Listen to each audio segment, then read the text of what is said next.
I'm James Ryerton. Welcome to this live edition of the Carolina Weather Group, streaming with you on Facebook and YouTube on Wednesday, July the 30th, just after 9 p.m. Eastern Time. Our top story tonight, that massive magnitude 8.8 earthquake off the coast of Russia last night and the tsunami threat that followed. We're also going to be talking about the relentless heat we've been feeling here in the Carolinas. There is an end in sight, and we've got so many other headlines that Frank and I are going to jam into the second half of this show. We hope you don't go far. You can join our live chat right now on Facebook and YouTube by commenting, and we'll be checking those throughout the show. But without further ado, let's roll the open.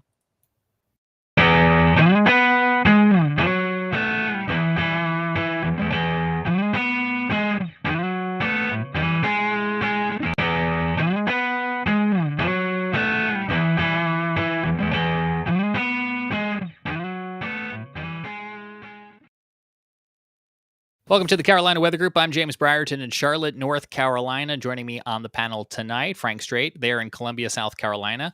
And our guest, one of our favorites, is back, and we really do have to appreciate her squeezing us in at the last minute because this was a day of request following last night's massive magnitude 8.8 magnitude earthquake. So we welcome back to the Carolina Weather Group Dr. Wendy Bohon.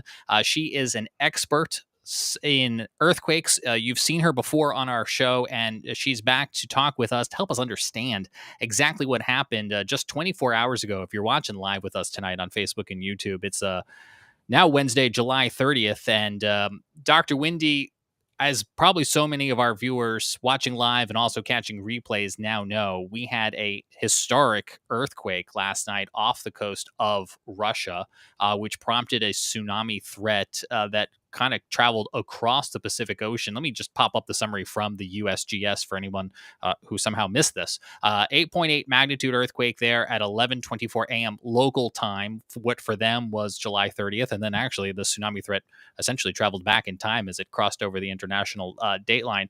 But we can see that, the USGS was putting this at a severe shaking, extensive economic losses. This was kind of really top of the scale in a top 10 earthquake, as I understand it, for kind of like global records. But let me ask you, when you're first looking, Dr. Wendy, at numbers like this, when this broke last night, what's going through your mind as a professional? Well, when it first came up, it came in as a magnitude 8, which is still an enormous earthquake. And so it was right about quitting time for us here in California. And I saw it come across my screen as a notification and was like, everybody better sit back down. It's going to be a long night. So we know that an earthquake of that size is going to potentially cause damage.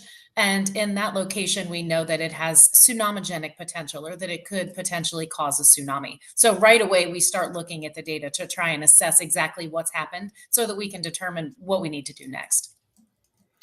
Yeah, because we know that it was indeed, as you put it, a long night for so many folks. Because after this magnitude earthquake, we got a tsunami threat. Tsunami warnings eventually went up for portions of Alaska, Hawaii, and even the west coast of the United States in some parts. Looking at this earthquake, what about this earthquake prompted that tsunami threat to be so wide and extensive? So just to go back a little bit and talk about how tsunamis form. When we have faults that are under the water, not all of them create tsunamis. It depends on the way that the fault moves. And so if a fault moves upward, it displaces the seafloor vertically, and that displaces all of the water on top of it. That water then flows out in all directions as a tsunami. And so we know that this area, Kamchatka off the coast of Russia, has the potential to produce tsunamis. And in fact, it has produced a devastating Pacific-wide tsunami in the past. Just a few kilometers, a couple dozen kilometers away from this earthquake, back in 1952, there was a magnitude 9. That produced a big tsunami that caused damage around the Pacific Basin. So when you see the location of the earthquake, you see the magnitude of the earthquake, and then you know that it's shallow, and you know it's the kind of fault that moves the ocean floor up, you know that there could be a tsunami, and a tsunami big enough to potentially cause damage in faraway places like Alaska, Hawaii, and the west coast of North America. I have like 4,000 questions rushing to my brain right now, and so many of them came from last night as I was live on our Carolina Weather Group YouTube channel trying to decipher all of this information that's coming in, because there's so many different sciences at play here. I kept hearing broadcast meteorologists kind of giving a disclaimer that they're not geologists, and then I know that earthquakes are related to but different than the science of tsunamis. We're on the screen right now from the USGS 24 hours after this event, Dr. Wendy. We can see just a plethora of aftershocks. And you mentioned that this region has a history of producing large earthquakes. For those who are watching live with us on this Wednesday night, how long can we expect this region to keep shaking? A long time.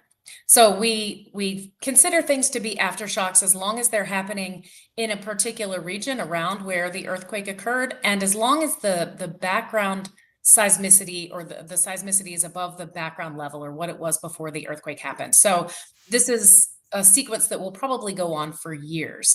Now, just to clarify, the sequence actually didn't start with this magnitude 8.8. It started about 10 days before with a magnitude 7.4.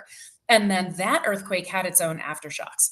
And then there was the magnitude 8.8. And now that earthquake is having additional aftershocks. I think the largest ones so far have been a magnitude 6.9 and a magnitude 6.3. Now, aftershocks are normal and expected. And in fact, we would expect for there to be earthquakes, aftershocks that happen after this, up to magnitude 7 plus. So there's still the possibility for large earthquakes to occur as part of the sequence. I guess I'm curious to know, how do you determine which one is the earthquake, which was an aftershock, which was a foreshock? Like, how does all that get sorted out when the ground is just constantly rumbling? Yeah, that's a great question. And it really is semantics. So, a main shock is the biggest earthquake that happens in a sequence, the highest magnitude. Aftershocks are the smaller earthquakes that happen afterwards. A foreshock is just another earthquake. And the only difference is that it happened before the main shock occurred. And so, with that magnitude 7.4, that was considered the main shock until this other earthquake happened. There's nothing physically differentiating it. It's just kind of a convention for us to tell when these things happened in time. So it is difficult often to discern the different aftershocks because they are happening so quickly after the main shock happens. Aftershocks will the rate of aftershocks will decrease through time. So as we move away in time from the main shock, we'll have fewer and fewer aftershocks, if that makes sense. I think it does. I have up on the screen right now with the buoys, but I'm going to come back to the buoys in just a moment because as you were finishing up, another question occurred to me. So you two mentioned in our show that it came in initially as an 8.0, and then by the end of the night we were calling it an 8.8, a magnitude 8.8. Is that because a larger earthquake happened, like it was a different quake, and now we're just identifying that as the main event, or was there actually an adjustment to the data that is part of this dissection process of understanding what's happening? Great question. So it the magnitude of an earthquake is a measure of the amount of energy that's released by that earthquake. And that is dependent on the length of the fault that breaks and the width of the fault that breaks. It also has to do with the rigidity of the rocks and how far the fault moves and all of these other parameters.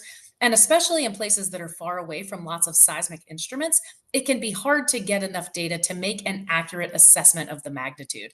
And so the whole thing is a trade off between speed and accuracy. We want to give people the information that they need quickly, but that means that things may change as we get more data. So that's a feature, not a bug. So that was just us assessing the earthquake, figuring out more about what actually happened under the ground during that earthquake, and then making assessments to the magnitude through time as we got more data. I can remember from school talks of plates and how they move in different ways. What were we looking at here with this particular earthquake, the magnitude 8.8 off of Russia? How were the plates interacting in this particular event? Right. So the tectonic plates, if you recall, it's sort of like the outside of a hard boiled egg, the shell. So the crust of the earth, the outside part, is broken up into these big pieces that are moving around over the surface. Some are moving really slow, some are moving faster, tectonically speaking. This is one of the fastest moving areas in the world. So the Pacific plate is colliding with the North American plate, and it's moving at about 80 millimeters a year, which is like that's super high fast, rip roaring fast for a tectonic plate. And the Pacific plate is actually sliding down beneath the North American plate. So this is called a subduction zone boundary. And this is the kind of boundary that can host the largest earthquakes in the world. So we expect to see large earthquakes here. And because these plates are moving together really quickly, they're building up stress and strain through time really quickly. And so we have big earthquakes in this area, and we tend to have them relatively frequently. I'm going to go back to the buoy network map for those viewers who are watching along with us. For anyone who's listening to our audio podcast here at the Carolina Weather Group, and Dr. Wendy will explain this better than me, there's essentially a network of buoys that kind of goes all along the coastline here in the Pacific, from North America to Asia, even down towards Australia. So in the immediate aftermath, Dr. Wendy, we have this earthquake that occurs towards the top of our screen here. What information does this buoy network provide, and what opportunities remain with the growth or enhancing of this network in, an ideal circumstance? Right. So when an earthquake happens under the ground, right, and especially if it's underwater, we first want to assess what kind of fault did it happen on, and is it the kind of fault that would move the ground up and could potentially cause a tsunami? And then we want to figure out if it was close enough to the surface that it actually moved the surface of the earth, because that doesn't always happen. So once we know that the earthquake is big, once we know that it's on this particular type of fault, and once we know that it's shallow, we know there is the potential for a tsunami. Then we need to gather data about what the water is doing. And we do that through tide gauges. Those are mainly, along land, along beaches, rivers, and streams, and by this network of buoys. And so that gives us the information about the water itself. We can see how the water has responded and whether or not the tsunami that was generated is going to be large enough to be dangerous. And that's one of the things that takes some time, because the wave needs to travel from where it was initiated to where those buoys or where those tide gauges are located. And so we're up against the clock trying to figure out exactly what's going on and whether or not that tsunami is going to be damaging, because you don't want to cry wolf and tell people, there's this huge damaging tsunami coming and then nothing happens. But it would be worse to err in the other direction and not give people warning when they really need it. And, heaven forbid something terrible were to happen because they didn't get the warning. Yeah, JT watching live right now on the Carolina Weather Group YouTube seems to have read your mind. Best to err on the side of caution when it comes to information that leads to warnings and evacuations, and we'll dissect some of that. Dr. Wendy, you mentioned some of these waves, and there's a particular animation. I know you put it on social media earlier today, and you can kind of see how those waves traveled. Can you walk us through what we're seeing on the screen here? Yes. So not to confuse these waves with tsunami waves. The tsunami waves are happening in the water. What we're seeing on the screen is a map of North America, and it's showing the seismic waves, the earthquake waves that were generated from this earthquake. So each of those dots is a seismic station. When the ground below the station moves up, the dot turns blue. When the ground below the station moves down, the dot turns red. Wait, opposite. Red is up, blue is down. Anyway, you can see the waves as they move across North America. And just to be clear, what we're seeing here is just a tiny, tiny motion, smaller than the width of a human hair. So it couldn't be felt by people, but it can be detected and measured by these really sensitive seismic instruments. So this is just a great way of illustrating how connected the world is and how these seismic waves really do travel both across the Earth's surface and through the Earth's interior. If it makes you feel any better on the colors, I have to do it with radar velocity all the time. I'm like, the wind is moving towards the radar or away from the radar. You mentioned the Earth being interconnected, and there's a seismograph in Taylorsville, North Carolina. Chief Meteorologist Brad Panovich at WCNC posted on X this observation from the Taylorsville, North Carolina sensor, which did pick up those waves as they traveled through the Earth. But why were we not able to feel it if the seismograph is able to detect it? Well, what you're seeing here looks like it's a really huge earthquake that's being detected but it's about the scaling right now. So the seismometers can detect, things down to like micrometers, nanometers, really tiny. And you can change the amplitude of the waves on these types of things so that you can see it better in the image, but that's not necessarily indicative of the amplitude of the wave as it passed underneath of you, if that makes sense. So this looks like a really big wave in the picture, but it was actually a really small wave in North Carolina, undetectable by people or animals. Wow. Yeah, what a scale at a global level that we're able to detect these things. But then, like we were talking about with the tsunami waves, it probably put a lot of people, um, in an anxious situation last night as we were waiting for hours for these potential waves to arrive. It's going to sound like a really dumb question, and I'm going to ask it anyway. Why do some of these things travel really fast and some of these things seem to travel really slow? Well, the seismic waves that are generated from earthquakes are always the same. The first wave that comes out is called a P wave. It's a sort of a push-pull wave. And so it does compression and dilatation. And it's like each little piece of rock is moving back and forth this way. And then the wave is traveling, let's say it's traveling towards you. And then that travels at 6 to 8 kilometers per second through solid rock. And then there is an S wave. An S wave, I call it a shear wave, a shaky, snaky wave. And every little particle of rock is moving back and forth if the wave is moving towards you. So it's moving perpendicular to the direction of the wave propagation. And then we have even slower waves, surface waves, Rayleigh wave, Love waves. Those are moving more like ocean waves, and they travel even more slowly. So if you've ever felt an earthquake, especially if you're some distance away from the earthquake, you'll feel kind of a jolt, and then there'll be a pause, and then you'll feel the shaking start. That jolt is the P wave. And then it takes a little while for the S wave to arrive, kind of like the difference when you see the lightning, but then it takes time to hear the thunder, and the farther away you are, the longer it takes. Same thing with earthquakes. Wendy, my question for you is how fast does all this happen? Like, for example, last night you had the huge earthquake happen and it starts shaking over in eastern Russia, the Aleutian chain, northern Japan. How long does it take before that starts to happen that you find out that there is a big earthquake, that the seismometers pick it up and you know that you have a long night ahead of you? That's a good question. And the answer depends on where you are. So just to start, earthquakes unzip kind of like a zipper. And so they start at a point inside the earth called the hypocenter, and then it ruptures or breaks along the fault. And for really big earthquakes, that can take a long time. This earthquake ruptured something like 390 kilometers worth of fault. So imagine how long that takes to unzip that long zipper. And the whole time it's generating shaking. Now, for that earthquake, it had to be picked up by, the global seismic network and other seismic networks, and then it had to be sent out as notifications. So that can take a minute, several minutes. In places like California, Oregon, and Washington, we have something called the earthquake early warning system.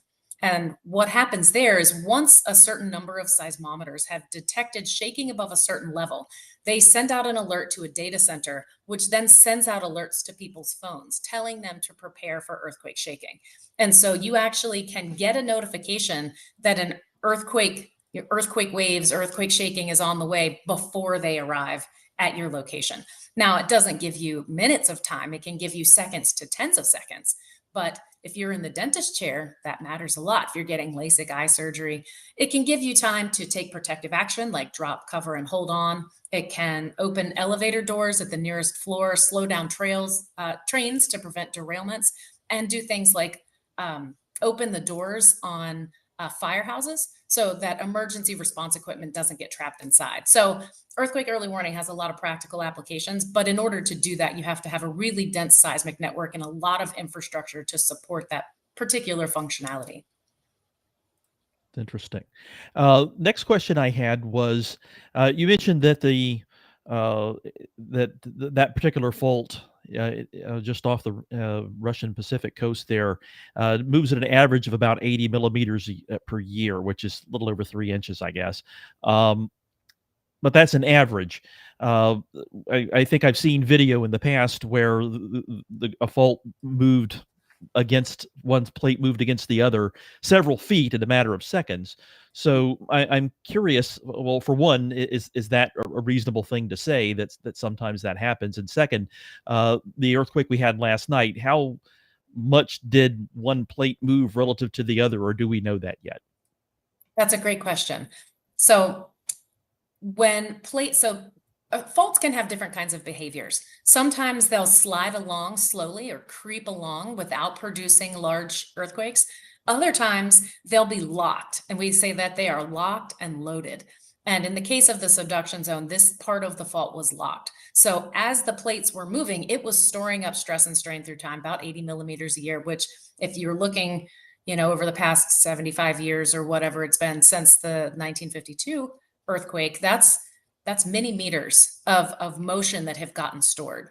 And so not all of that will necessarily get released in this earthquake. We don't know enough yet to know exactly how much the fault moved in different places and whether or not it has released all of the accommodated stress and strain that has accrued over that time period. But yes, most of that gets released in one fell swoop. And if you recall, there was the earthquake in Myanmar in March. There was actually the first recorded video of an actual rupture front propagating through the landscape. So you could actually see the ground breaking and the whole side of the ground move just 2.5 meters in a second. So that's all over the internet. If you go look up the Myanmar earthquake rupture, I've probably watched it 10,000 times if I've watched it. Is that the one with the driveway gate? Yes. Okay. Mm-hmm. So Okay, yes, yeah, it I does think I've seen move that one. all at once. It's really extraordinary to think about that much land moving that quickly. And finally, for me, when an earthquake, a big one like this occurs, or really any earthquake, and it gets rated, on the magnitude moment scale, 8.8, 3.6, or whatever, what does that mean in terms of what we actually feel? Do these larger earthquakes, do they produce a more violent shaking, or does the shaking last for a longer period of time?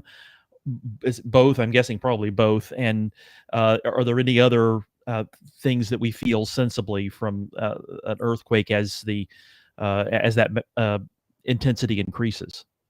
I love this question. Thank you for asking that. So the people often ask about magnitude because that gives us a starting place to understand our expectations of what might happen. So the larger the earthquake, the longer the shaking and the harder the shaking. And we call that the shaking intensity. And that's actually measured by a whole different scale called the modified Mercalli intensity scale. And that's based basically on human experiences and what it does to the built and natural landscape. And what we feel during an earthquake, the intensity depends on many factors. One is the magnitude of the earthquake.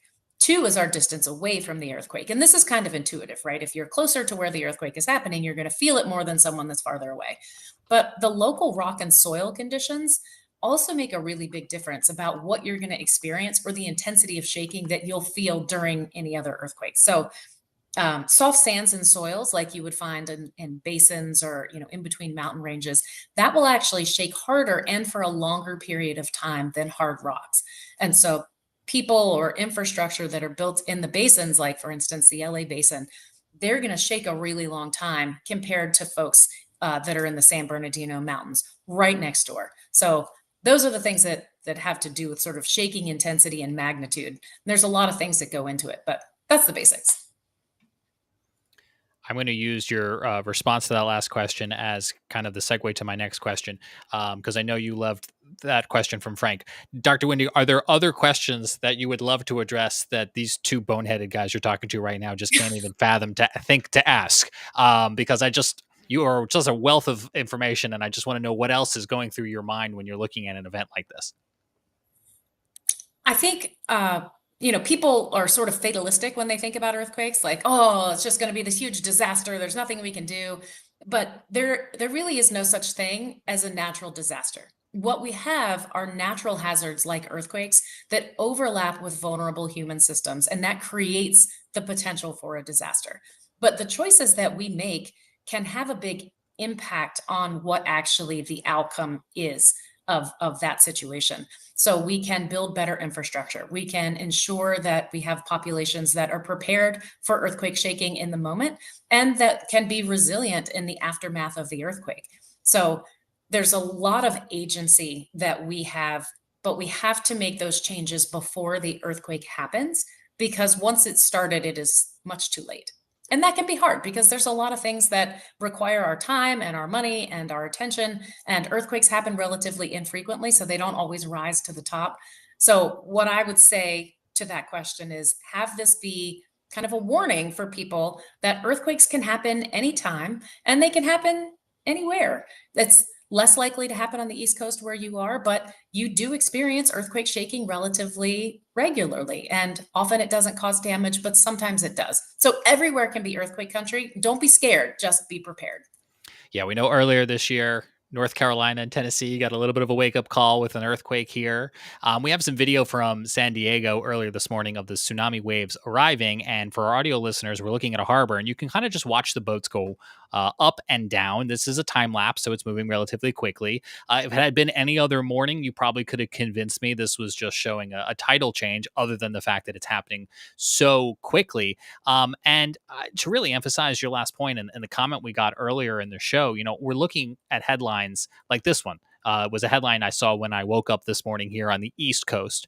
And PBS writes, Hawaii avoids major damage after massive earthquake triggers tsunami. But we did have all of those anxious hours yesterday, kind of waiting to see how big these potential tsunami waves were going to be. And we did certainly see, as we saw in that video from San Diego, that tsunami waves did arrive, I guess fairly minor, thankfully. How would you kind of assess, as a professional, as an expert in this area, how the whole system kind of behaved yesterday, both scientifically, from a communication standpoint? Is there something that would have maybe made it better for the next time around? That's a hard question because if we do our job right, no one ever knows and things just move along. So we really only notice things when they're not working smoothly. I think everything, for the most part, worked as intended. We knew that there was an earthquake that happened. The people that issue tsunami warnings were on it from the beginning. They were looking at the data. They were making models because, how a tsunami is going to impact a coastline changes depending on where you are due to a whole variety of different factors.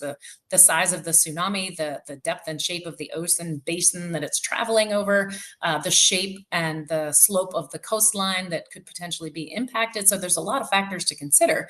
And so, it's a complicated business to understand what's happening and then to issue appropriate alerts.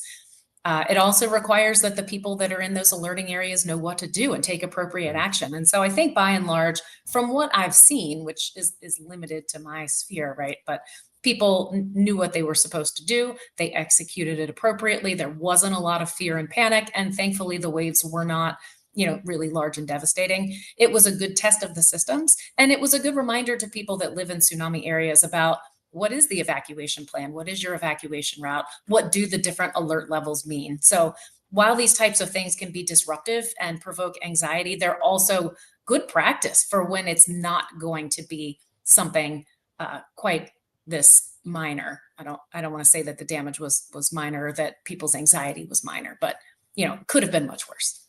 Yeah, and I know when I went to bed here last night, there was still a big open question of what would arrive in Hawaii, what would arrive on the west coast of the United States. So I suppose from the worst case scenario that I was envisioning to what actually arrived, we benefited from being prepared and not experiencing the worst case scenario this time around.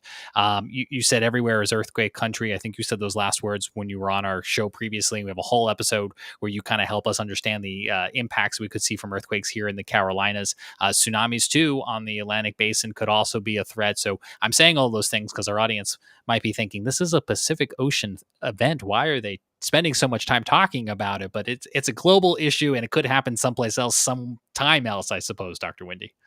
Yeah, that's right. I was just in Lisbon, and one of the reasons we went there is because they had a huge earthquake in 1755 in the Atlantic Ocean basin that sent a tsunami across the Atlantic Ocean basin. So tsunamis, earthquakes, those things aren't just a West Coast problem, although it is more of a problem for us than it is for other parts of the country. But it's a hazard versus risk thing. Where you are on the East Coast, you have a lower hazard because it doesn't happen very often, but you actually have a fairly high risk because when it does happen, you may not be as prepared. The infrastructure isn't built to withstand earthquake shaking. So there's other factors to consider.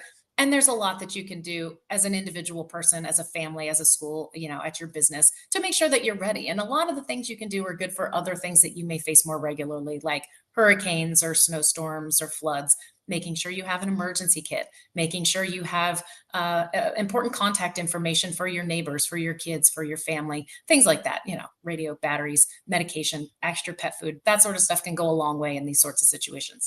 I kept thinking back to storm surge yesterday. Frank, you've got a guide up here on the screen. What can people in South Carolina do if they want to learn more? That's right. This is a hurricane.sc, South Carolina's earthquake guide, put together by our emergency management division.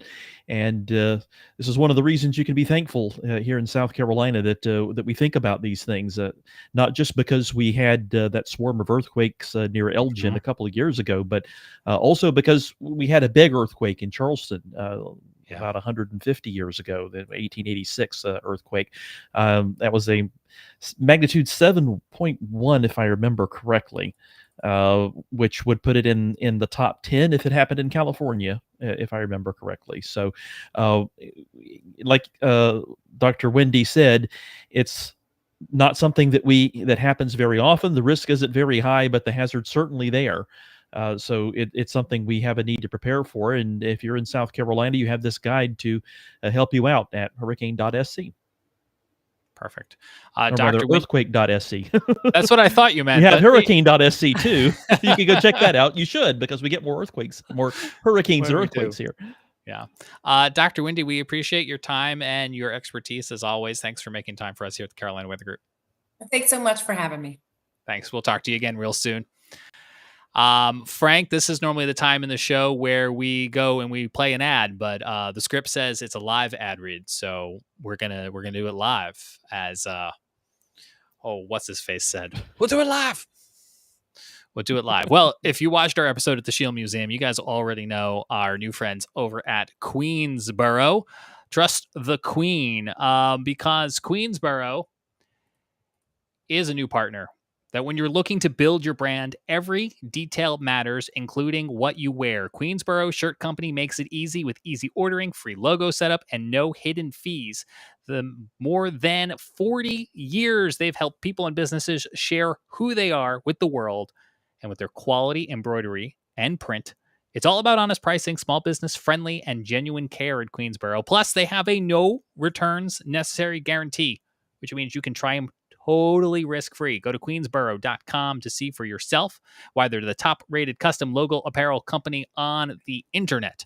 Based right there in Wilmington, North Carolina since 1982. You're watching video of me unboxing our shipload of Carolina Weather Group merch, hats, and shirts that have been distributed amongst our team. You've probably picked up on the fact by now that Frank and I are both wearing the same blue polo, but you can also see items like hats and backpacks, and a QR code in the bottom right-hand corner of your screen will take you to the new Carolina Weather Group e-store, where you can purchase these items for yourself. And Frank, as we talked about in our last episode, we're so excited about this new Carolina Weather Group e-store because not only is it a great way for our Carolina Weather Groupies to support our show through the purchase of these items from our e-store, but also the production costs, they go right back to Queensboro, the economy, the jobs that are made in Wilmington, North Carolina. This is kind of a win-win scenario for people who are looking to support the show and also our local economy. Right. And we're thankful to have them. We're thankful to be able to support local businesses. We'll do that when we can. We are, after all, the Carolina Weather Group. Sometimes we have to be the Carolina Seismology Group too. Yeah, we're thankful for people like Dr. Wendy to help us out with that, because we don't really know anything about seismology. Well, it's so many broadcast meteorologists, like I said yesterday, kept saying, I study the atmosphere. This is geology. This is rocks or the ocean, right? As a whole separate thing. So I want to put the QR code back on the screen if you want to go check out the new Carolina Weather Group merch store. If you're listening right now, it's carolinaweathergroup.qbstores.com, carolinaweathergroup.qbstores.com. But don't worry, we'll have it linked wherever you're watching or listening to us. And Frank, I just wanted to take a moment to feature something that is inside their store, because I think this is really helpful. And I kind of spoke to it briefly at our Shield Museum episode where we revealed this, but this is what the e-store looks like when you go to the webpage. And if you go over to register or sign in, so if you're a new customer to the Carolina Weather Group e-store, which at this point, pretty much all of you are, it'll ask for an email and a phone number. But you see this thing right here? It says, okay to send promotional messages, all offers once a day, twice a week. There are specific promotional messaging that go out to these e-stores that is separate from all of the wonderful promotions they do over at the mothership at Queensboro.com. And so when you're signing up, you do have the option to decide whether or not you want to sign up for some of those items, those promotional items. And so you could be notified of ways to be kind of informed to sales we might be having. There's also control, if you will, or flexibility maybe is a better word, Frank, for us to kind of run our own sales from time to time on some of these items. And so, if you're watching or listening and you're really kind of feeling like you want a shirt or a hat or something, I don't know, drop us some suggestions, and maybe from week to week we can feature a different item and kind of lower the price based on that. But I do have one of the hats right here. It's not blurry in real life. My camera is making it blurry. But we've got hats, we've got shirts, and you guys can get in on the action too. We appreciate you checking out the new e-store. We welcome your feedback. These polos are comfy, by the way. You should totally get they one. Are. It's not. That's not a lie. That's not a paid endorsement to say that they are comfy. They are in fact both comfy. And Frank and I did not coordinate our outfits, but I think you're going to start to see more of this, because all of that stuff you saw me unboxing is currently in boxes going out to the different Carolina Weather Group panelists across North Carolina and South Carolina. So I think you're going to see us showing up a lot more in our blue polos. I'm going to say hello to Deep Waters watching on YouTube. So glad I found this channel. And Frank and I are glad you found it too. So, what a busy 24 hours we had. Frank, we did have a live stream on Tuesday night when the earthquake and the tsunami threat were unfolding. There is some overlap with weather in that, tsunami.gov is part of NOAA, and the National Weather Service website was a place you could go to read all these bulletins. And I was trying to, on the fly, decipher all of these massive bulletins. I can kind of sympathize because you lose track of it as a meteorologist or as a weather nerd, how foreign these bulletins can be. Like, we do all the tornado warnings, severe thunderstorm warnings, winter products, yada, yada, yada, yada. And we get kind of used to it, you and I, and I bet you a bunch of our fans do, but we still hear from time to time if people are like, it's confusing and it needs to be simplified. And being a foreigner on tsunami.gov yesterday, I don't go there very often. Me neither. I was very much like, oh, okay, yeah, this is confusing if you don't know what you're reading. Yeah, and making things more complicated is that they give, well, for someone who's in an area not affected, it makes things more complicated that they give all of the times when the impacts are expected to begin in the local time zone, which is important. They do that. They should do that. Right. But if you're on the East Coast of the U.S., you're thinking, well, what time is I was doing, I had a whole tab open 9 last night p.m. just for time Alaska conversions. Standard Time, and what time is 7:15 p.m. Hawaii Standard Time, and Pacific Daylight Time, that's 3 hours behind us. Yeah. So, and then of course in the United States we want to do things in inches and feet as opposed to centimeters and meters. So I was doing a lot of conversion on the fly last night. As I'm sure a lot of people were. That's one of the downsides meters? of having a conversation with a lot of scientists is Right. that they tell you, something happened and it was a 3-meter event, and like it's 10 feet. Yeah, about 10 feet. Theodore Johnson on YouTube asks, will the U.S. have more earthquakes coming this year and tsunami forecasts? I'm going to say probably.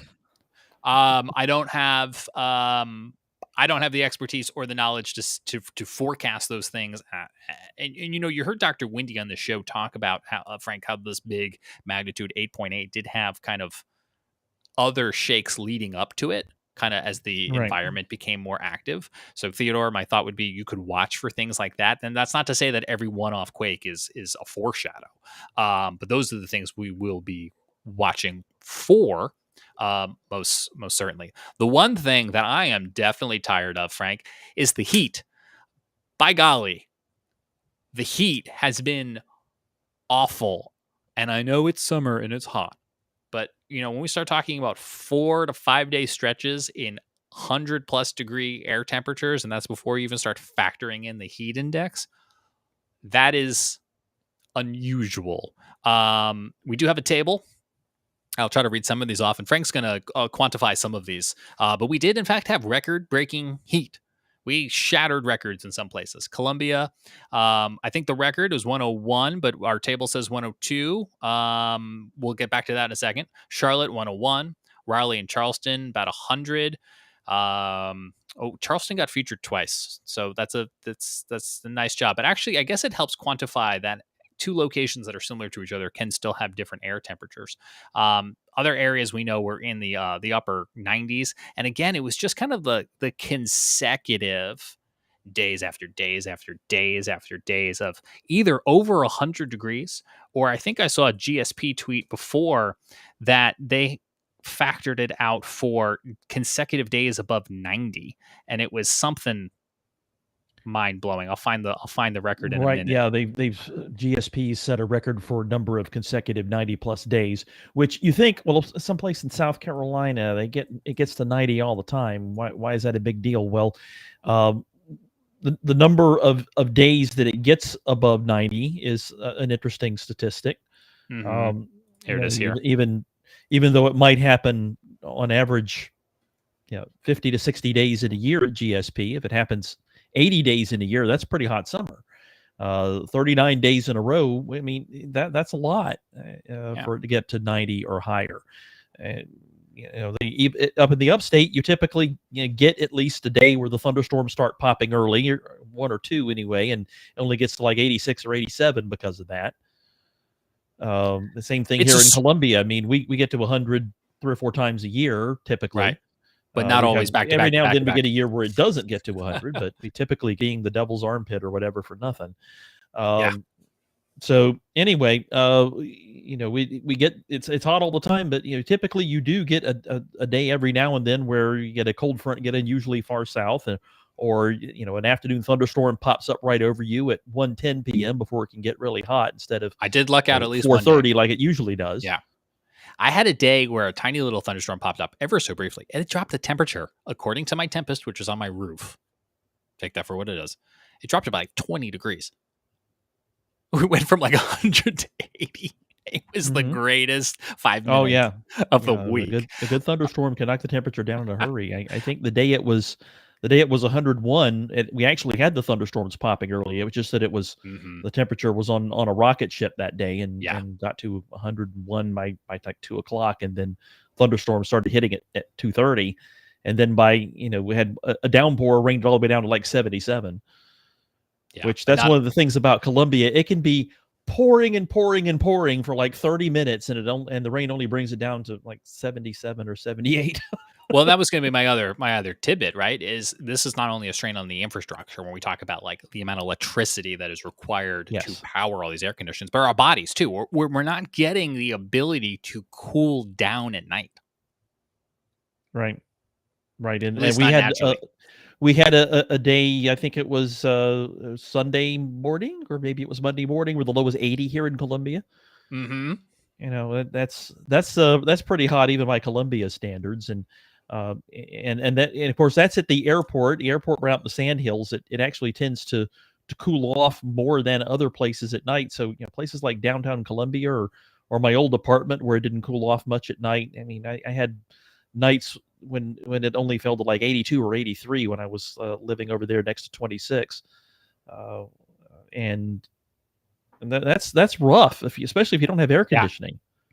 Absolutely, that's rough when it doesn't cool down, especially if it's a long period of time. You need it to get down below 75 at night if you don't have air conditioning, to let your body actually cool, so that your body recovers. And if you're like me, if it's real hot, you don't sleep at night, and it's hard to sleep when it's hot. You add sleep deprivation on top of all the other things that are stressing your body. So that's the reason why people are dropping in these heat waves. Quite literally. My HVAC here in my house, and I'm lucky to have it, but it is 18 years old, and it held out for the most part, but we're getting it replaced next week because it was easily 78 degrees in the house as we were trying to go to sleep, and that's with it on all day long. It just couldn't keep up. We did ask our Carolina Weather groupies over on our Facebook page how they were staying cool, and I hit the screen share button. There it goes. You guys were staying cool, cranking the AC, going in the pool, water parks, maybe going on vacation someplace cooler like the mountains. Sounds great. 3 fans were on for Joshua. I had air conditioning and I had fans blowing. I have fans blowing on me now. So that was definitely one of the things that we were trying to incorporate in order to stay cool. Theodore watching right now on YouTube is the Atlantic season coming and beginning to wake up, which is a great transition to this graphic, Frank. It's time for Frank Strait's tropical update because Frank, that is a nice graphic, James. Oh, you want to see it again? I can do it again. Yeah, do it again by all means. Yeah, it just needs we need some loud stinging music in the background. It does. It needs a sounder. You're right. It does. Yeah, it does. So, Frank, to answer Theodore's question, is the Atlantic 2025 hurricane season waking up? Well, it's that time of year where it should. Time to go to screen share. Let's go there. This is our chart showing the climatology of Atlantic hurricane and tropical storm activity based on the period.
Connecting. All right. It says it's live, Frank.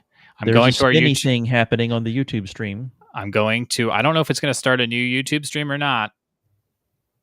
Oh, there we are. I thought same stream. Well, yep. I think we're back. Let's see if we're back. Let's see. I'm loading. I think we are back. I think we are too. Well, that was fun, everybody. So the third-party vendor that we used to stream just decided to. It was one of those pop-up messages, Frank, that just says there has been an error. It doesn't tell you what the error is. Don't you love those? Don't you love that when there's a vague error message that just says something's wrong? Not gonna tell you what. Wrong. And then we had to wait a really long time for the system to decide to essentially restart. You know, when your computer freezes and you're like, I'll just restart it, and then it's just like Windows is shutting down. So anyway, you want to throw a brick at your computer. Yeah, we will edit this out later. So if you're watching live right now, you're getting all the goodies. Now I got to get this technical support chat window to close. There we go. All right, Frank. Where were we? Frank's Oh, there. tropical update. That's where we were. You got to do it again. Yay! All right. So tropical update, are things about to perk up in the tropics? And the answer is, well, it's that time of year where they should, according to our tropical cyclone activity chart here. Y'all are here. Friday's August 1st, so we're getting close to the 1st of August. And as you can see, there is a lot of hurricane season left, both in terms of time. The hurricane season ends at the end of November. Every now and then we get a December storm, but the season ends at the end of November. And in terms of numbers, it's usually most active between mid-August and mid-October in the Atlantic tropics. That's when we get more than half of our storms. So we would expect from a climatological standpoint that once we get to about the middle of August, that things should get more active and we should start seeing more storms forming. That's also true if you look at the points of origin. I've scrolled this down to the bottom. I got to scroll back up now.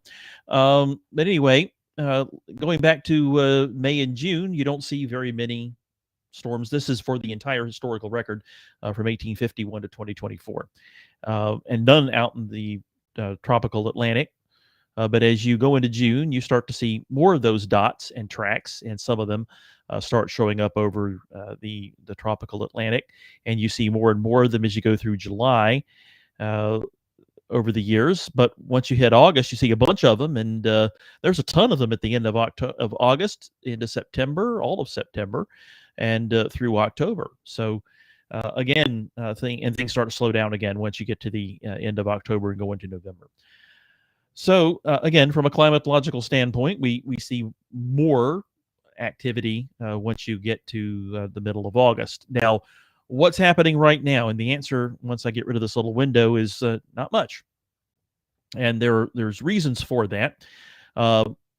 Number one, there really aren't any disturbances that are showing much sign of life. There's a tropical wave over here over the Western Caribbean, and you can see there's no thunderstorms with it. You can see there's another tropical wave with little to no shower and thunderstorm activity over the Eastern Caribbean Sea. Looking at a little farther east, well, there's an interesting looking kind of turning motion here over the middle of the tropical Atlantic, but it's not particularly well organized.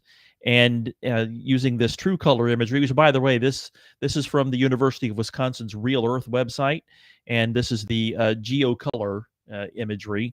Our weather satellites that we have now have a sensor for red light and a sensor for blue light, and we can take a good guess at the green light from the data from one of the infrared sensors, and putting the red, blue, and green together, we can make a color satellite picture. So that's what we have here. And you notice this hazy kind of brownish area here over the area between 15 and 25 degrees north, going out to about 45 west and back to the African coastline. This is Saharan dust. Dust storm that moved off of West Africa a couple of days ago. That indicates that we have a lot of dry air in that area. The dust itself isn't necessarily a problem for tropical storms and hurricanes, but the dry air is. They don't like that at all. And when you have a lot of dry air around, you're not going to see many storms form. Now, there's also one other thing that's worth talking about here, and it's something called the Madden-Julian Oscillation. That's something that you can spend a lot of time in a deep rabbit hole if you want to Google that term. But basically what the Madden-Julian Oscillation is a disturbance that typically forms over the Indian Ocean and Western Pacific region, Southeast Asia and so forth, and drifts eastward in time and eventually ends up over the Central Pacific and East Pacific, and eventually the Atlantic. Sometimes it goes all the way around the world and starts again, but it tends to weaken as it does track east. But anyway, this thing called the Madden-Julian Oscillation, it has two, we call it a dipole because it has two areas that have different effects. There's an area that enhances thunderstorms over the tropics, and in turn, tropical storms and hurricanes. And then there's an area that suppresses those tropical storms and hurricanes. I'll show you what that looks like on a graph here in a minute. But right now we have the suppressing area like we have had for most of the summer so far, and the entire hurricane season so far. You've had that suppressing area over us, and you can even see that because the suppressing area is where you have a lot of sinking air. On the satellite picture, you can tell you have sinking air going on because if you look at the satellite picture here, notice how the normal trade winds are blowing here and carrying clouds westward. Trade winds blow from east to west. But look over here, the eastern part of the Atlantic, you have stuff moving the other direction. So air is flowing that way, taking the clouds with it. So that means that this disturbance right here is under sinking air because that air has that when you have air flowing kind of out of an area, the air has to come from somewhere. So it's coming from above. So you have that sinking air, and that's suppressing this little disturbance here from developing. So what does that look like if you try to graph it on a map? This is we call these velocity potential anomalies. I'm going to have to enlarge this so you can actually see it. The green areas are where you have upward motion. Actually, technically, it's where you have diverging air at the top of the atmosphere, which in turn indicates you have rising air because that again, the air has to come from somewhere, and if you're near the top of the troposphere, it has to come from below mostly. So in this particular case, you have these green areas showing where you have essentially rising air, and the brown areas where you have sinking air. And this is back on the 17th of July, showing essentially what most of the summers and the hurricane seasons look like to this point. But as I advance this forward, notice that these brown areas are becoming less prevalent. I went a little too far and we'll loop back to the beginning there. So let's go back to the most recent picture on the 28th of July. So we're starting to have some of those green areas come to this part of the world. And so if you look and see what's going on, where did I put it? There we are, the National Hurricane Center's map. Stuff's going on out by Hawaii. They got a hurricane out there. In case Hawaii had nothing else going on. Right. This Kelly, it's a post-tropical. It's falling apart now, but it was a tropical storm for a while. And they're watching one more disturbance out there for development. And then the Eastern Pacific, they're starting to pick up too. There's two areas to watch out there. One that looks like it's about to go, and then there's another that is moving in, but has not developed yet, not developed a circulation yet. So anyway, there's two areas they're going to be keeping an eye on over the next 7 days. Not much happening over the Atlantic right now, and they don't expect anything to happen for the next 7 days. But with our friend the Madden Julian oscillation starting to creep eastward toward the Atlantic basin, and also with things starting to change, and now they made this one way too big. I have to make this one smaller. So you can see it again. This is the Climate Prediction Center's Global Tropical Hazards Outlook, which shows you week 2 from when they issue it on Tuesdays and week 3. The red areas, the hatched areas, are a small chance of a tropical cyclone forming during weeks 2 or 3. And the solid areas are where you have higher chances, a 40 or 60% chance. And notice that they actually have some areas we need to watch right now. For example, you've heard we've got some cooler air coming our way, about to starting this weekend. That's because cold front's coming in. That's a good thing, except that there's a dark and sinister side to that when you have a front becomes stationary, as this one will, over the Gulf of Mexico and the southwestern Atlantic, that sometimes is a breeding ground. Remember Chantal? That's how Chantal happened. Mm-hmm. We had a front move in and become stationary, and low pressure formed along it, and it became Chantal. Well, there's a chance that could happen again once we get out to the time between the 6th and the 12th, according to the Climate Prediction Center, and something that I've been keeping an eye on. So I think there's an outside chance of that happening. It's something to watch for. It's a low chance. Again, it's their 20% or less area, but it's something we'll have to keep an eye on. And you see in their week 3 graphic here, which is for the 13th to the 19th of August, they're concerned that things will become more favorable over the tropical Atlantic and what we call the main development region between 10 and 20 degrees north. Things could become favorable enough for a tropical wave or two to actually get better organized with rising air in that part of the world instead of sinking air. So we'll have to keep an eye on that area once we get to mid-August. Well, we have some good news, Frank. if I hop over to some of the tabs I've got open here, is that when we are talking about this development out there in the ocean, we learned this week from Michael Lowry and others that according to Navy spokespersons and NOAA spokespeoples, an 11th hour decision has been made to keep data flowing from 3 weather satellites, due in part to all the critical feedback that scientists and others have been saying. You might recall a conversation on our show previously that we were going to lose access to some of this additional weather data that comes not from the main NOAA satellites, but to some military satellites that also provide some weather data. And so that was, I think, a bit of a relief for a lot of people this week, Frank.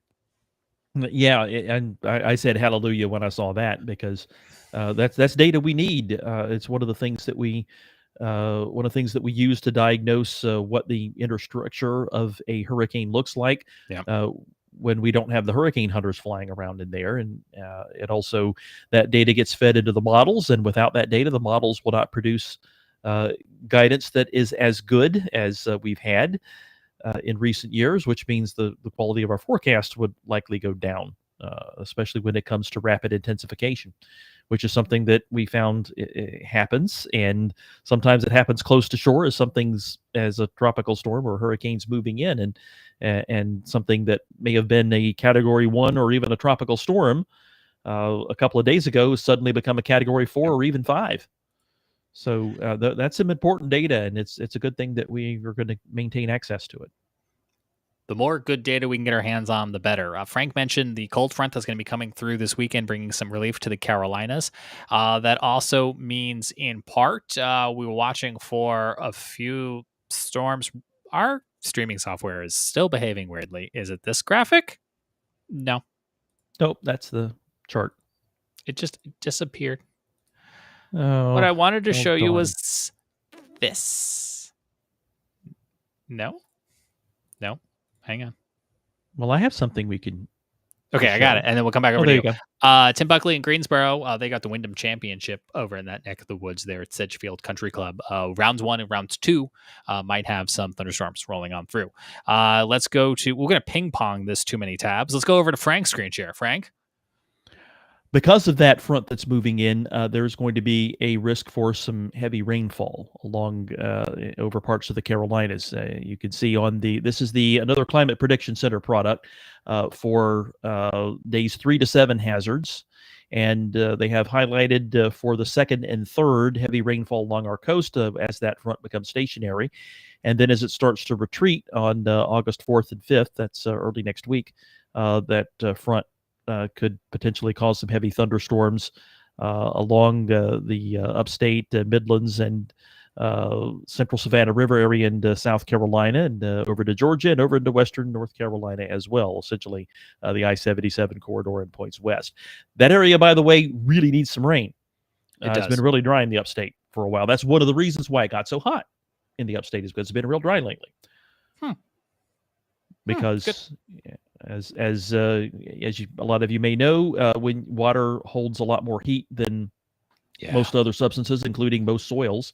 So when you have a lot of water in the soil, the sunlight first has to evaporate a lot of that water out of the soil before it can heat it up effectively. But when the soil's dry, it can heat the ground up very rapidly, which in turn heats up the air, which our thermometers measure.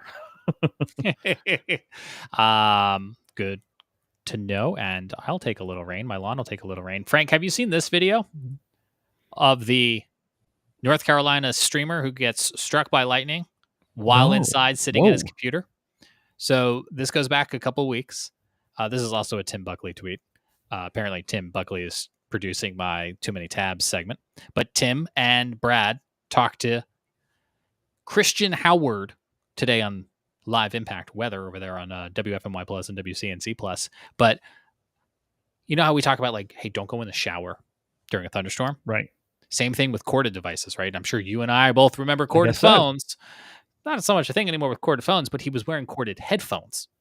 And so when the lightning strike occurred, I'll roll this back again so you can see it. He's got headphones kind of like down around his neck. I don't think they were on his ears. And so you can see him yank them off there because the current flowed through the wire. Crazy stuff. He's fine, but absolutely crazy. Hi, Stormy the Weather Cat. Stormy the Weather Cat says, number one, I need my claws trimmed, Daddy, and number two, don't take a shower in the thunderstorm and Don't wear turn your headphones. electronic devices off so they don't get destroyed if lightning strikes. I don't think I ever have thought to take my headphones off. We've done all sorts of thunderstorm coverage. I never would have thought of that either. I never thought of that. But now I thought, Bluetooth headphones. What a great idea. Yeah, I know. You're great. Yeah, don't touch anything. Speaking of tracking storms, an important message from National Weather Service in Raleigh that the main radar there in Raleigh will be down for maintenance starting 7/31. That's Thursday, and remain unavailable for 2 or 3 days due to maintenance calibration work. So they've listed all the other area radars you can use. Luckily, Raleigh does have a terminal radar, so I think the impacts from this will be fairly minimal. But yes, if you see a red square on your radar scope or other app, that's why. I have no idea how far into the show we are because when we had that technical gaffe earlier, the clock reset. I'm sure we're into overtime, but I do have. Yes, we are. I do have 2 of them because we got started almost on time today. I know. So we started like 9:05 and it's like 9:14. But if we were to just stop talking right now, we might be able to edit the edited show down to about an hour. Yeah. So there is an edited version of this show that goes out for syndication that is not more than an hour. But if you're watching with us right now on Facebook and YouTube, you're getting all the goodies. The goodies. So Frank, tomorrow, which is Thursday, July 31st, for anybody who's watching on a replay, when I say tomorrow, I mean Thursday, July 31st, NASA is hoping to launch NASA SpaceX Crew 11 to the International Space Station. This is slotted for 12:09 p.m., if I'm not mistaken. But I wanted to talk about the commander, Zena Carmen. She was selected as an astronaut in 2017 and will conduct her first space flight. She's from Williamsburg, Virginia, and holds a bachelor's degree in biology and the reason we're talking about her, a master's degree in marine sciences from the University of North Carolina at Chapel Hill. Got a North Carolina connection on this mission going up to the International Space Station. At the time of selection, she was pursuing a doctorate in geosciences. She's on X and Instagram if you want to follow her. We get all sorts of great pictures from space. And she spoke earlier this week upon arrival at Kennedy Space Center. Here's what she said. Been training together for over a year now, and we are ready to fly. Kennedy Space Center, landing here at the shuttle landing facility, for me personally as a first-time flyer, this is the first moment when it's really starting to feel real. This is the beginning of a week when things will feel progressively more and more real as we approach our launch, currently slated for the 31st.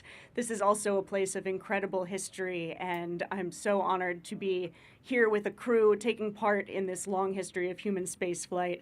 I am a first-time flyer, but we have the privilege of flying with people who have flown before and seen the International Space Station growing from its very beginning. It will be our honor to join Expedition 73 on board the International Space Station and to be there for the 25th anniversary of the ISS. 25 years of flying the ISS, Frank, and it's only projected to have about a 30-year lifespan. So the end of the ISS is not that far away. But when you watch the launch, hopefully tomorrow, know that we've got a North Carolina connection on board as they head up for a 6-month mission.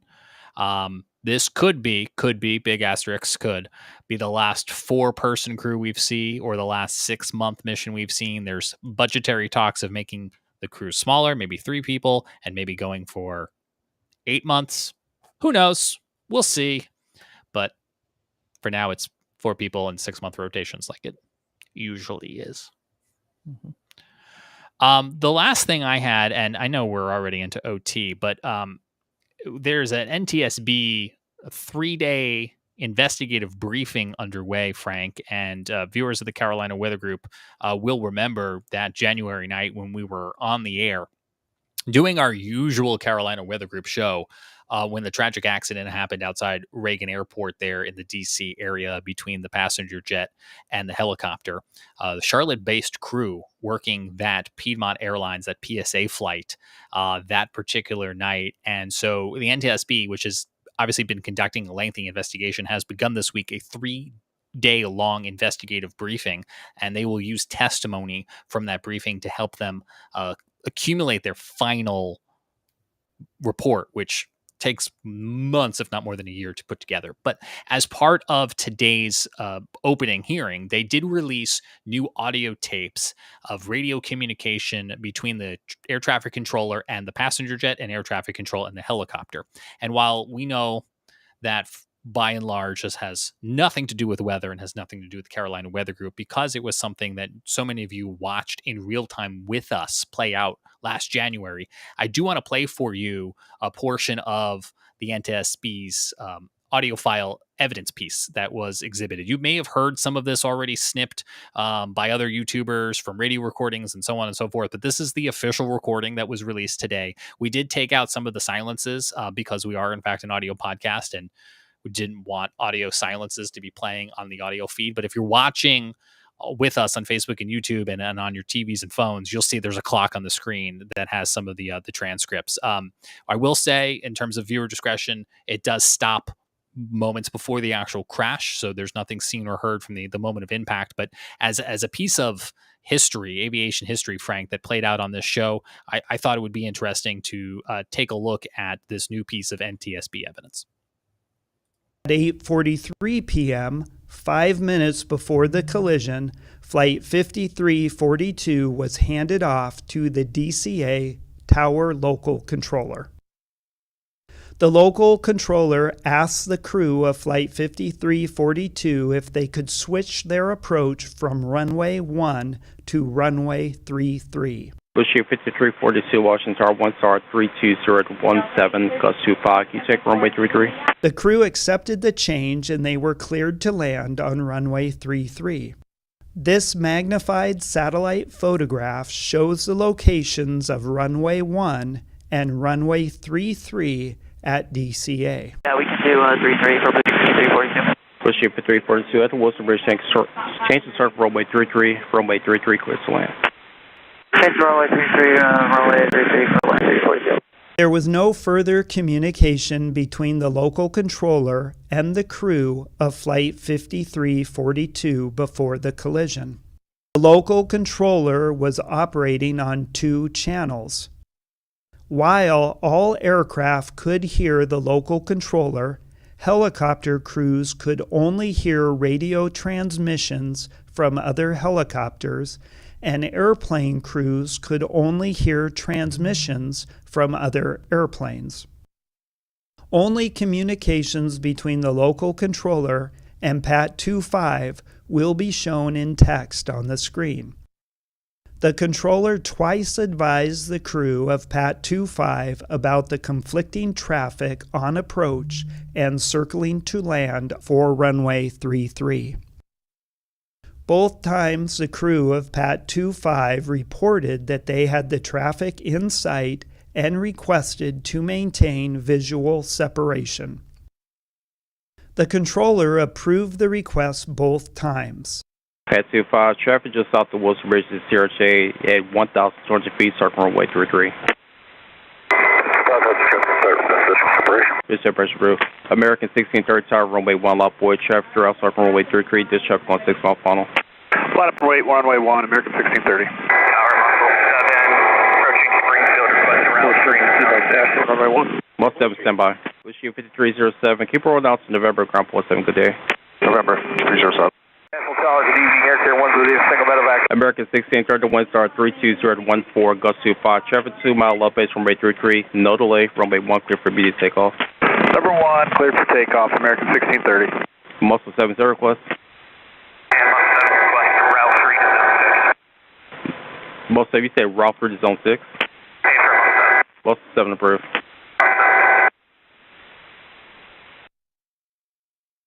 American 472, good evening, Air Care 1's with you, single medevac helicopter 1,000 feet, 29901 on the altimeter, requesting zone 6 for Fairfax. Medevac Air Care 1 Washington Tower, national altimeter 29090, approved through Washington class, Robert Space for Portland, shared at Fairfax. 29090 for Air Care 1, copy. PAT 25, do you have CRJ in sight? PAT 25, pass behind the CRJ. This club has an aircraft in separation. This separation.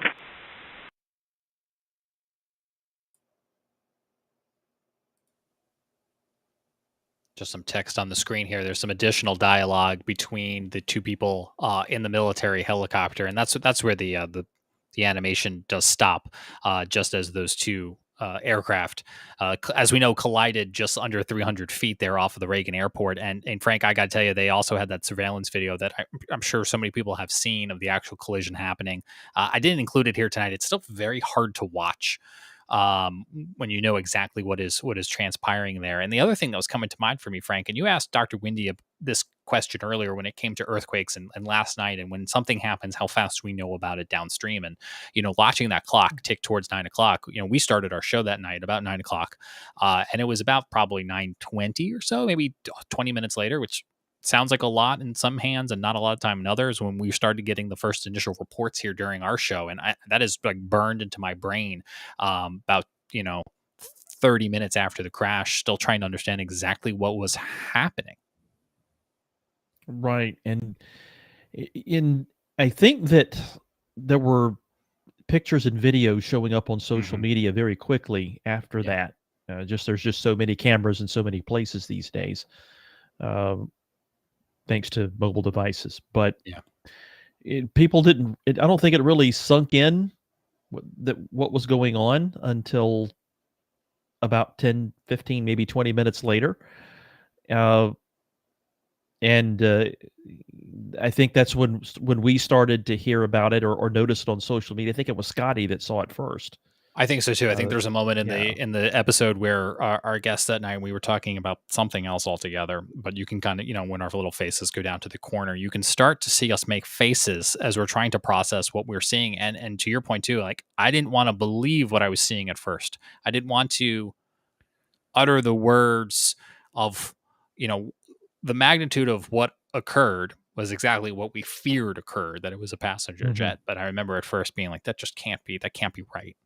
Like, is it a smaller aircraft? Is it not a crash? Is it just a data fallout? Are we just looking at bad data? These planes not actually collide. But this investigation will continue for 3 more days, this investigative hearing, and then they will put a final report together. Before we go tonight, Frank, a couple of chats to circle back around to. Jay asked why someone should not be in the shower during a thunderstorm, as referencing to our lightning video, and JT with the answer here. I love when the audience helps themselves. It's a conversation outside of the one that Frank and I are having too. I love it. It's a little crowdsourcing. The lightning or electricity could travel through the plumbing, through the water, meaning you could get a bad shock in a best case scenario.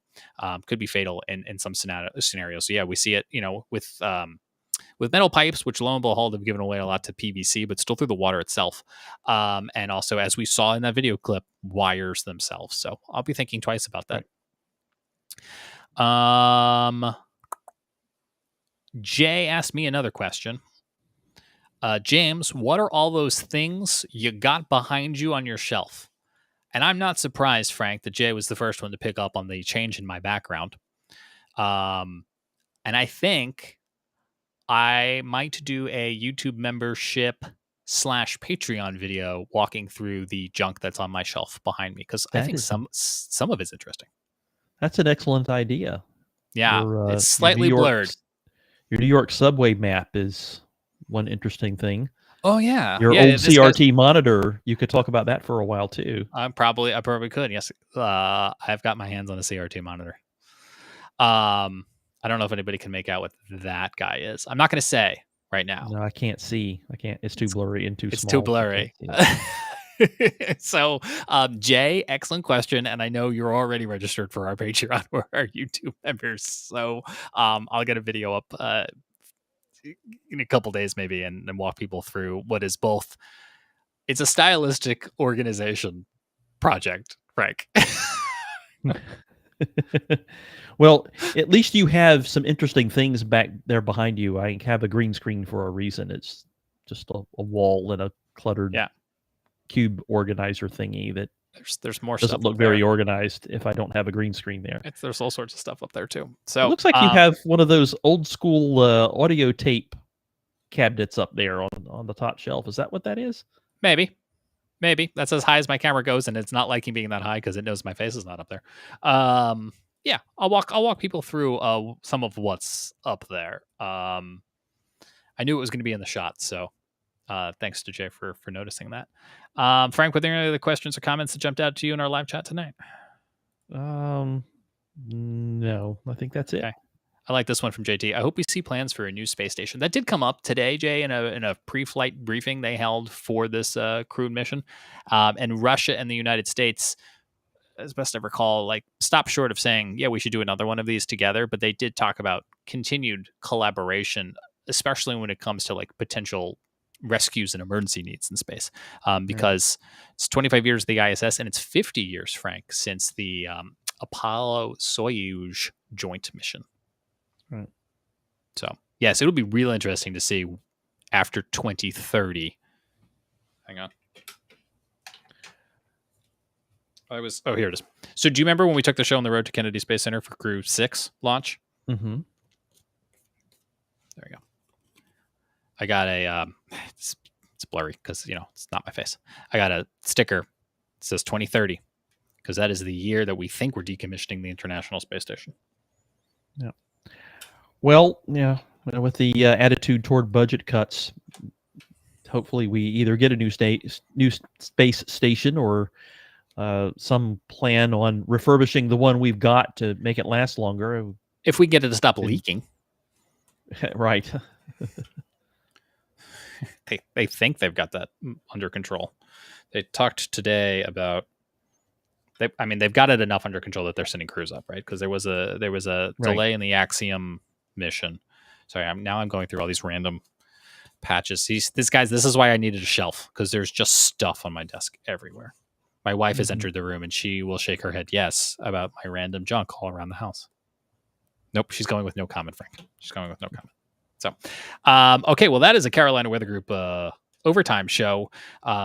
We went real long on YouTube and Facebook. If you're watching on the syndicated version, that's less than an hour long. Hopefully you got a really good conversation, and just know that there's an even longer one out there because Frank and I could not stop talking. Right, and there were also technical problems.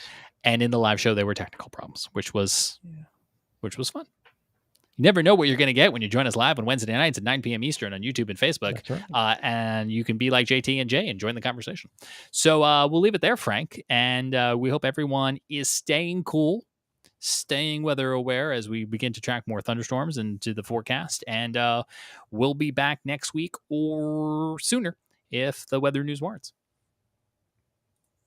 Yep, sounds like a plan. All right. Same outfits next week? Maybe. We'll see.